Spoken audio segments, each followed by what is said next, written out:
Hello and welcome to Quality Attempted. It is New Year's Eve while we are recording this. You'll probably watch this after the New Year's, because New Year's comes and goes so fast. It's post-Christmas, pre-Valentine's Day, pre all the other holidays. It's kind of blink and you miss it. But John and I are here today, and we're going to talk about 1980s New Year's Evil, which is a New Year's Eve slasher film. There are others like it. There's New Year's Eve. I feel like it's an interesting time, like in movies that they don't cover too much. Kind of like that, and I'd say the other was like would be the day after Christmas. Like there's no movies about the day after Christmas, and it's something else, you know. It is a very different day than the day before Christmas. But that's just a me thing. So New Year's Evil is what came out 1980, directed by Emmett Alston, screenplay by Leonard Neubauer. I've never heard of these people. But the most noteworthy thing of this movie, besides Derek, who would later go on to Killer Clowns from Outer Space, starring role this time, would be it was made by Canon, Canon Film Groups, which was by two cousins, Yoram Globus and Mehem Golan. They had a couple of documentaries about them in the mid 2010s, whatever they called that. One was called Electric Boogaloo, and then the other was the Go-Go Boys. One was produced by them, and I think the other was not. But long story short about this,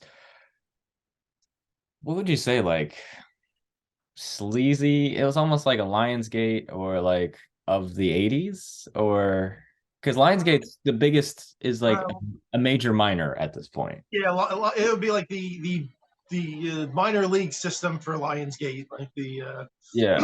yeah, like the step back from the budget wise and step back from Like Summit or something when Lionsgate bought Summit. yeah, it was like an indie label compared to a major label in the music industry. Yeah.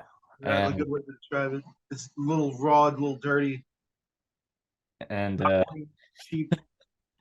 they became notorious for just producing a lot of movies, 43 at most for 1 year, which is incredible for such a small budget with two people. But they picked up a lot of licenses, and they were kind of in that realm of sequels when sequels weren't really a thing. It wasn't probably until the 2000s that sequels became more of a budget thing, because back when John and I and Jim as well were younger, it was the law of diminishing returns. So Planet of the Apes would make like 500,000, the second would make 300,000, 200,000, and then eventually it would just break even, and then they would stop the franchise. Um, so at this point, they did Death Wish 2. Well, they would do that later. They got the Death Wish franchise. They did 2, 3, and 4, which were all pretty trashy and had very little to do with the first one, but they kind of escalated just action and exploitation. They did Cobra, Sylvester Stallone movie, which was one of their big ones. And they also did Superman 4. Now, I know you might find that hard to imagine that Warner Brothers would just sub-license one of their biggest characters of all time to such a small group, but in 1987 that happened with Superman 4: The Quest for Peace. So this is a very interesting film company, and this film just falls right in that perfect time of the slashers. Was 2 years into like the trend, and it was still at its peak. I feel like it would later fall by the wayside because we were talking about other episodes. It's like this 1979. It had to have the 70s and 80s-ness because usually a decade doesn't really become fully blossomed until like maybe 2 years in, and like 1980 is like 70s and 80s put together in the weirdest possible way. Because uh well, do you want to give a quick rundown of the plot? But Because it's not much of a plot, but let me preface this all by saying I'm not. This movie was kind of rough. It's watchable, but it's not good. It's not. there's a reason it's not up there with the Halloweens and any themed movie with a date or a time frame in the background. Christmas Yeah. movies. Um, there's a girl working on a TV show, which she's like a host, like an American Bandstand type show. I think it was Midnight Special. Actually, I think the show that they were taking homage from, but it was a show Yes, that had bands play, and it was like an MTV type, an early MTV show. it's She very just wore punk. like this slinky dress and Yeah. on gloves, and these like they look like 70s British punk bands were on playing like goofy songs. But they didn't sound anything like punk. Like I No, thought no, they the weren't. New Year's Evil song sounded like it could have been a Kiss song, like that Yeah, type of genre, which it did not fit their image. That no. was like me musically and visually. I was like, this clearly the producers are like, yeah, whatever, music. Yeah.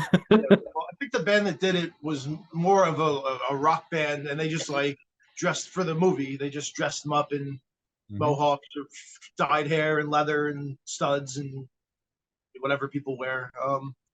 Punks were, but yeah, they didn't come out and go like 1, 2, 3, 4. Blah, blah, blah, blah, blah. Yeah, yeah, They, yeah. It they wasn't looked like like they a were going to do that, and then there were two bands in the movie, and they both were just kind of generic rock bands. But if you Mhm. have the soundtrack laying around, it's probably worth a few bucks. Oh The yeah. Canon release soundtrack, the record from 1980. So this girl's a host of a TV show. Her son is there, and her, I guess, business manager, and the producer of the show. And she gets a phone call from a guy saying he's gonna kill. All right, wait. Before Scream and that little device. Oh, you have one. Yeah, he had a voice changer device. It looked like it was a two-piece, like one of those phone charger things that Yeah. plug into without needing a wall. And he was talking into it, and he basically said, "I'm going to kill somebody every." Oh, jeez. Sorry, let me go back. Yeah, yeah. On New Year. Oh no, I mean for explanation. They're in LA, right? So they're in Los Angeles. So he goes. So New Year's Eve, obviously, every time zone, every hour, a time zone hits midnight. So he goes at midnight. I mean, at every hour, it's going to hit midnight somewhere. I'm going to kill somebody as every time zone changes, Right. and then as spoiler alert, he does. And he has a big boombox that he carries around like an 80s, like guys would be breakdancing next to a boombox, and he hits the record button on a cassette, records him killing the girl, and then calls her because they had you could call in because it's a rock show, and he would always get on the phone, of course, and he'd play the tape for her of him killing somebody, scaring her until he gets to the studio and chaos ensues. I guess it's a pretty good sum up, right? Did I Yeah. miss any big? No, no. That's pretty much the plot. I Very guess basic. yeah, we're gonna spoil the hell out of this movie that, from There's not much to spoil. was it 43 years ago? Well, as we are here on New Year's Eve. But one of the fun things, well, one of the random things was this movie felt more like, I guess, Maniac or what was it? Or Don't Answer the Phone, where you follow the killer around. And I found those always a little more unsettling. Because Yeah. like Halloween, Friday 13th, Nightmare on Elm Street, the kids are your protagonists or your teenagers, and then you see the killer, it's kind of like, the killer is the selling point. You don't want to have too much of it because you never really want to empathize with the killer. But this one, it's like so bizarre. There's like a whole side quest in the middle of the movie that you're just following the killer.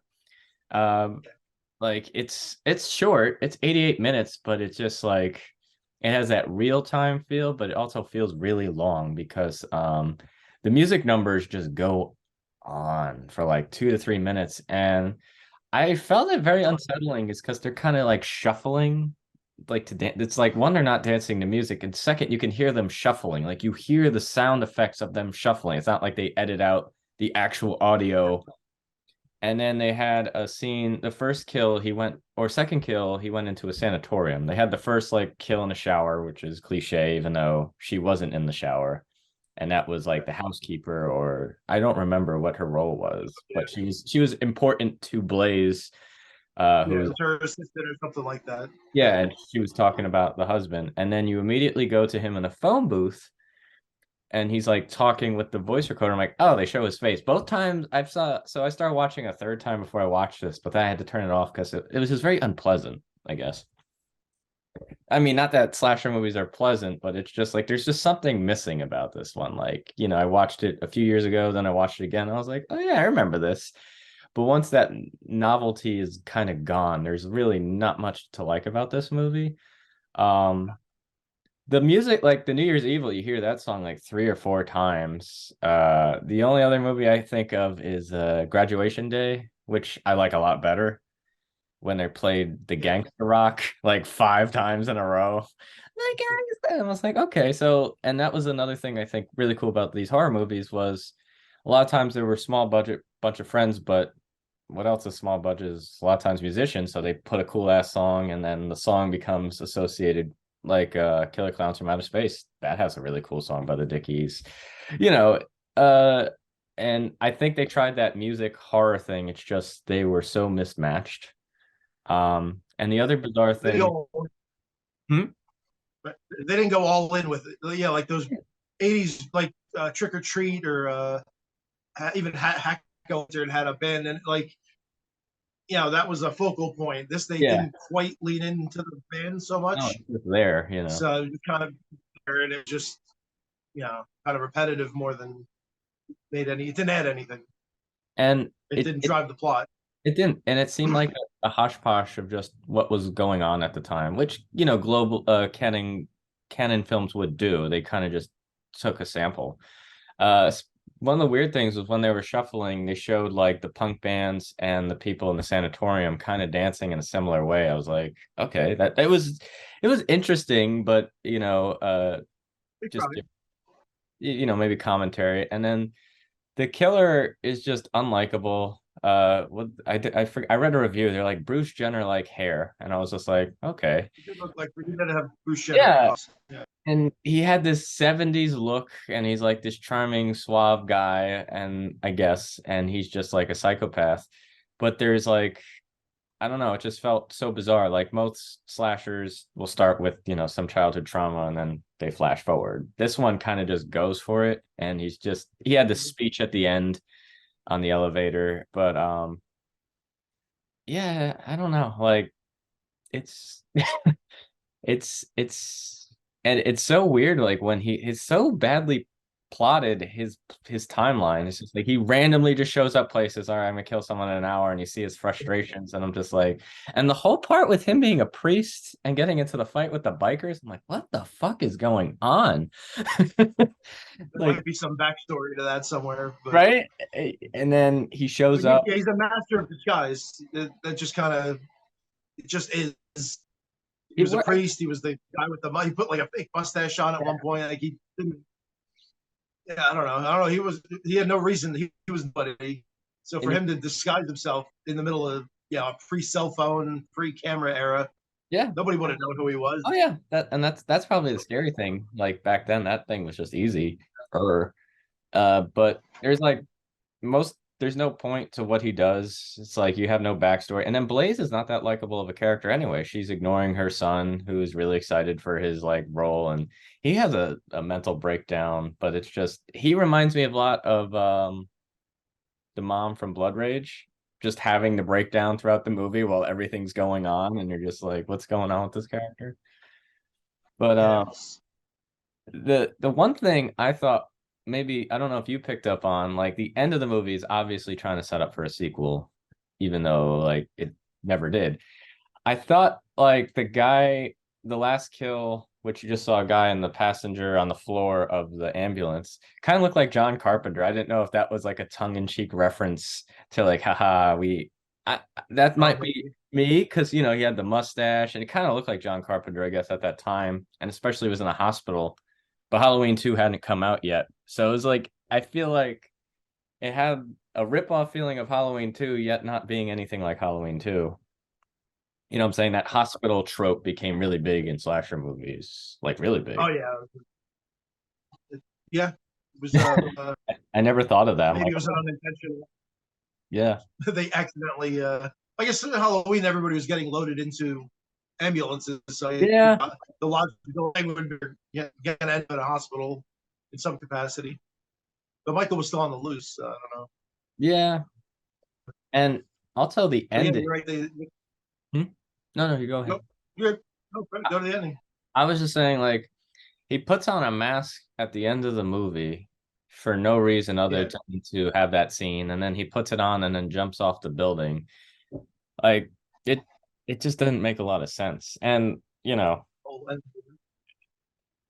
this movie was what released in 1980, and then it was forgotten, and then it's always in that video nasty part because of it when it was released. If this was released any later, no one would care about it, but it's just like in that timeline. But I don't know, it's an interesting plot, I guess. I just wish there was a yeah, lot more to it.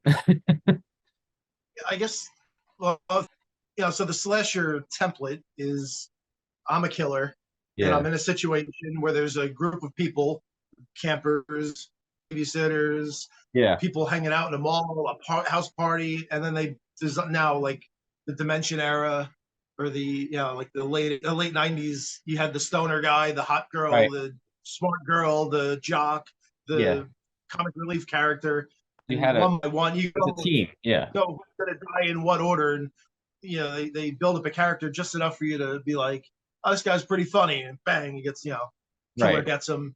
Movie didn't execute that.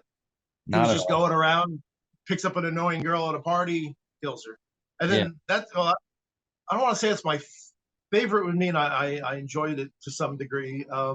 But we've been doing the best kill in some of these movies. yeah, I don't know, best is really stretching the yeah. word, but he picks up he needs to kill one person an hour. He picks up a Oh, girl at a party who takes her friend with her. So there's two girls, and you can see he's staring at the clock. He's really annoyed that he yeah, it'd be tough to kill two.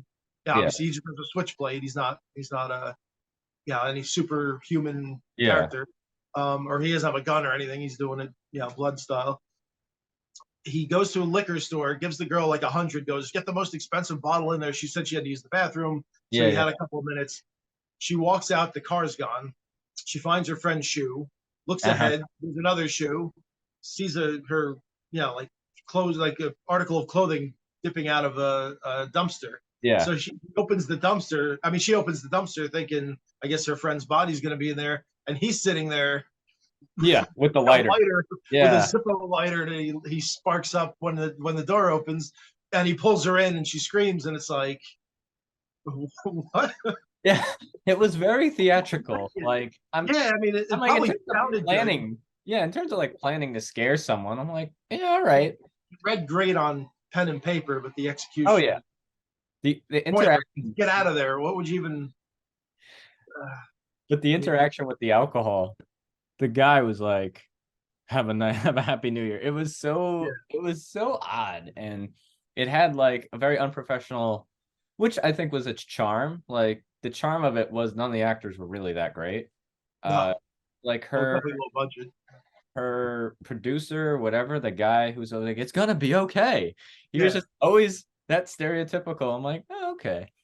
But and the thing is, it's like it's like the movie had potential, it just didn't go anywhere. I think that's probably the most upsetting thing. It wasn't just a shit movie. It was just like it could have been something. yeah. No, with the hour, that's like saying someone's gonna die every hour Hmm. is a way to drive a story. It just It was it just would be a him. movie that if they remade or updated, like not even remade, but just took that idea and updated it. I don't know, soft rebooted it. What would be the Like right? I think it would probably be like more stalking of like an Instagram page. He would have to figure out who the friends were. All the Yeah, friends would be specifically in different locations in the same town because it was yeah. just him randomly cruising. And then And him dressing up would make more sense yeah, it was like a because time limit. if you might be on a thing, Yeah. you could be filmed by somebody, on their phone that you Yeah. kill, and then you're like, shoot, now I got to put a fake mustache, glasses, wig, But whatever, change if of you're doing outfit. it, like the thing is, if he was doing it in real time, like he would have that time. It's not like it's over the course of months and weeks. Yeah, And I remember a lot of times with slashers, serial killers, and just in general, most plot movies with a plot, the shorter amount of time the movie takes place, the better it is. Like all the Friday the 13th movies take place within a few weeks of each other, except the giant time gap with Jason's age or something with one and two, but it's like, okay, the next day, and then a group of kids comes that weekend. He has that whole weekend, and the time limit of the New Year's Eve happening, but there's no real reason why with the New Year's Eve, Mhm. even like with Friday the 13th, they never say, "Oh, it was Friday the 13th when this happened." What did they say that, or they just picked? It was just a good sounding title. It was Friday the 13th he I think drowned, they right? mentioned it in the first one, and then Yeah, and then they just kind of kept going with it, it just worked out. Yeah, and because obviously that Friday the 13th and Halloween more specifically started that trend of, all right, we're gonna have a yearly slasher. Well, no, Halloween started, Friday the 13th franchised it, and New Year's Evil was in that time period where it was still fresh, I guess, because Friday the 13th just had one, wasn't even out yet, I don't think, or just had one because it came out in 1980. New Year's Evil came out October 1980, so it was still in that Halloween copying. yeah. Friday the 13th hadn't become the big one yet. Yet. Well, Halloween was a one-off. Yeah, it was He, the one off. he was supposed to be scary because the shape could still be out there, and it made so much money that Yes. gotta do this. And then once something makes money, the Oh yeah. copycats come out. And I'm glad it did in this case, but Oh yeah. we get Uh, a lot of great movies. and it's like they all pale in comparison to the original in some way or other because they're missing the original, like the Yeah, original point that John Carpenter was doing. And John Carpenter didn't want to make slasher movies. He just exactly. it was just and the way he did it too. If you watch Halloween, it's not the scariest of all of them, but it's the most effective, I think. Yeah, Just because it, it it's was not filmed. it's not a bloody movie. No, there's not much blood in it. Dean Cundy set the tone. Yeah. Always And gotta shout Dean when we can. oh, you got to shout him. And I think just because some of the camera moves and because like this was a low budget movie versus I feel like John Carpenter made low budget movies, but he was a high caliber director. Yeah, Very he high can caliber. He do a knew lot what he more. was doing. He's You the know. Roger Corman of his genre. Yeah. I mean, um, but what else is there to say about this movie? It does have 14% on Rotten Tomatoes, so that's good. Yeah, Uh, I did see that I back when Roger and Ebert were a thing, no, Siskel Ebert, not Roger Ebert. I was actually more of a fan of Gene Siskel, and then after he passed, I started listening more to Roger Ebert, and then Roger Ebert passed. So, like in terms of film critics that I like, I don't have any current, just because it's kind of interesting now. But everybody's a film critic now. yeah, that's the On problem. to Facebook and get 5,000 opinions on something. They always have I was told once Red what's Letter Media would be our. Sorry, yeah, I think uh, so. they be our Siskel and Ebert, Jay and what's his name, like Yeah, but it's just weird how they, it's like you got reviewers and then you got critics because critics yeah, usually talk about the movie in context of everything, where reviewers just talk about the movie. it's And tough. since, well, critically Just like acclaimed your doesn't really. average internet Yeah, I reviewer. know. I didn't like it Okay, why didn't you like it? because Because it's stupid. they, Of they had that thing written a month before the movie came out. And they course, were, yeah. They oh, it's a like it didn't reboot. I have don't like this. it. Um, in terms of memorable actors in this movie, I'd say none other than Derek. No, It would just be Grant Kramer, uh the kid, the yeah, son. the kid, Grant And Kramer. I mean, the only reason is because he's going to move on to better in 7 years or 8 years, whatever. I The mean, clowns came out eight. yeah, but he like he was such a B movie actor. I felt bad for him. Like he wanted it, but he was like overacting so bad. But it was just a Yeah. whole movie of Well, they all overacting. kind of did. Yeah, they did. And it's just funny how this movie's like I was trying to look up more reviews before I was watching before we did this, and I'm like, wow, there's not that many people actually reviewing this movie, or they had a kill count, which I watched. But I remember the Scream Factory release came out, then it went out of print, and then Kino just got 10 minutes. Kino just did a release earlier this year, which was kind of crazy. And I was just like, oh yeah, I remember that movie. And I'm like, why? Like a lot of the slashers blend together, like X-Ray but it's like they're one-offs, I feel like. One-offs in watching sometimes and one-offs in like how they were made. And I guess the thing I think is cool is the collector's market. Like, we were talking about when we were talking about the VHS grading. It's like how much is it worth to you? And when we were like even for you were because we talked about Red Letter Media just did a VHS grading thing, which we were talking about a couple of months ago. And I think the thing always appeals to me about horror is just some of the titles were so hard to find, like, or a high quality version. Like you had the VHSs, which look like VHSs, but when you had the Blu-rays, those prices went high because they're also these companies would release like 3,000, 5,000, or have it for a small window. And I guess the rarity always made it seem like it was a better movie to me. Because, if you think about how much you pay for Halloween versus like if you were to find this movie 2 years ago, it would be like $80, $90 on Blu-ray if it wasn't on streaming. And you're like, oh, I got to see it. And then you're like, oh. And it's kind of interesting, like, what's the value of how much you want to see it? And I don't know. It's something else. Yeah, it's on Amazon for anybody watching. It's currently as of the 31st of December 2022 on Amazon Prime for free, It and you is. get what you pay for on this one. So be aware, buyer Yeah, beware. it's I think on. it's streaming somewhere else too, but I saw it on Paramount Plus, Paramount. which I have for a It's reason. around.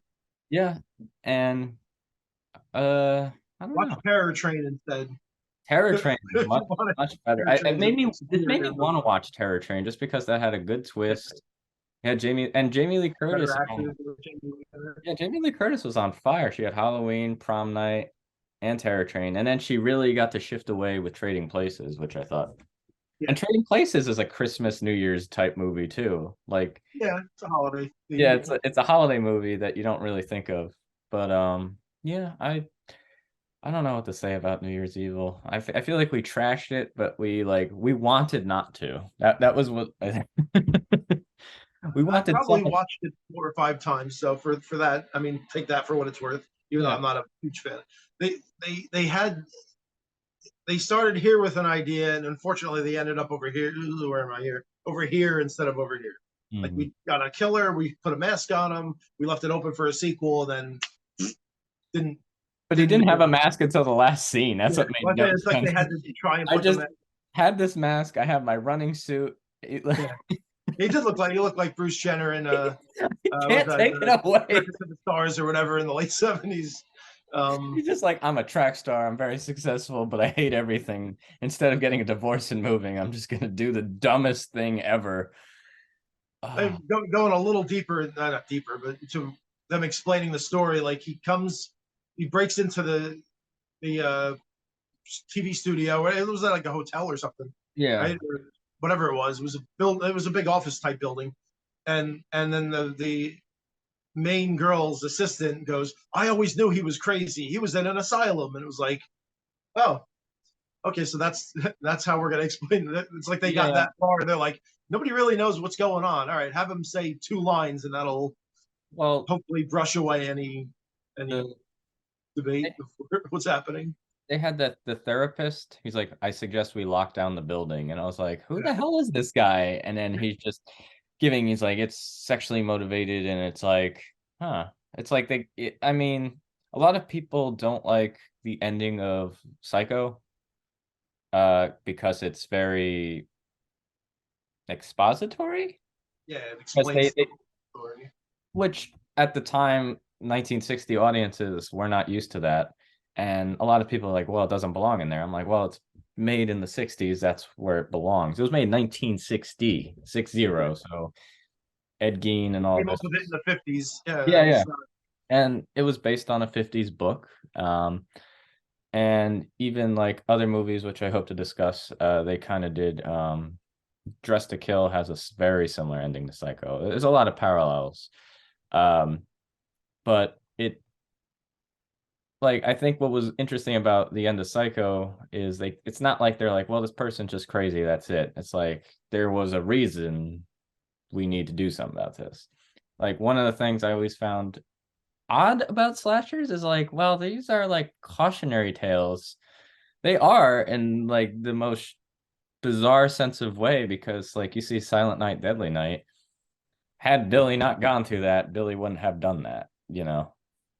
uh like he had the trauma with he had like the most trauma of most of the slashers, and you follow him growing up and you're like, and then just something triggers inside of him, but they don't really go too much into it. And then this one is like they go in the eyes of the killer and you're following him, which I guess when they always 80s, 70s movies that did that just felt extra sleazy. So I would say this is probably one of the sleaziest movies just because of that feeling.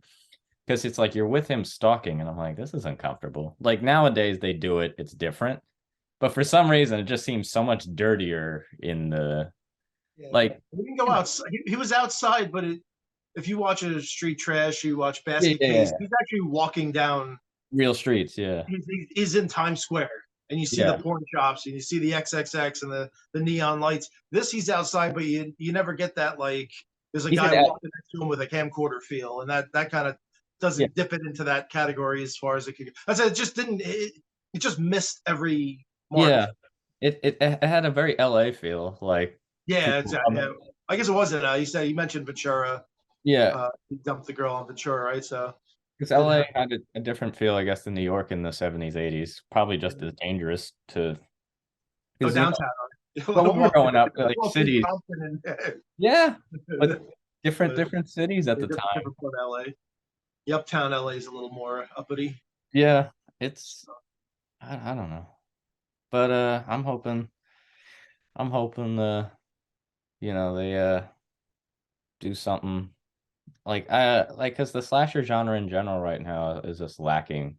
I feel like most of the genres right now are lacking. It's not like it can't get better. It's These just they're slashers are, yeah, Blumhouse and A24 basically carrying the torch right now. But and it's just there hasn't been.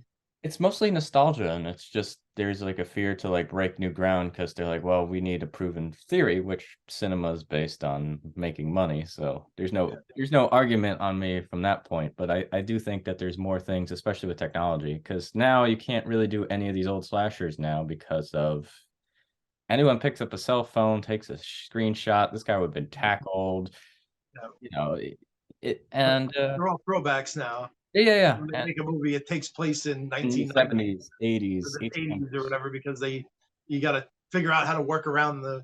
Scream got it. Well, I was Scream got in right on the first floor of the cell phone era. They did. That was probably the last good opportunity to do it. Yeah, the flip And phone. oh the, yeah. the Well, end of because the 90s right was before you had a camera. like so many people like, oh, I grew up in the 90s. It was the best time ever. I was like, well, it was probably the last edge of the 20th century with the most technology before we got to like, I guess post 2000, whatever you want to call it, post internet where we were hyper connected, but that Yeah, was like where you could still like because killers or can, but it's just the movie is not as believable or anything. Thank you, and we're looking for more movies, so feel free to contact us. We have comment or yeah, comment comment, wherever the comment box is. YouTube, Instagram. You can email me at julian@qualityattempted.com for any suggestions, and we'll see you next time.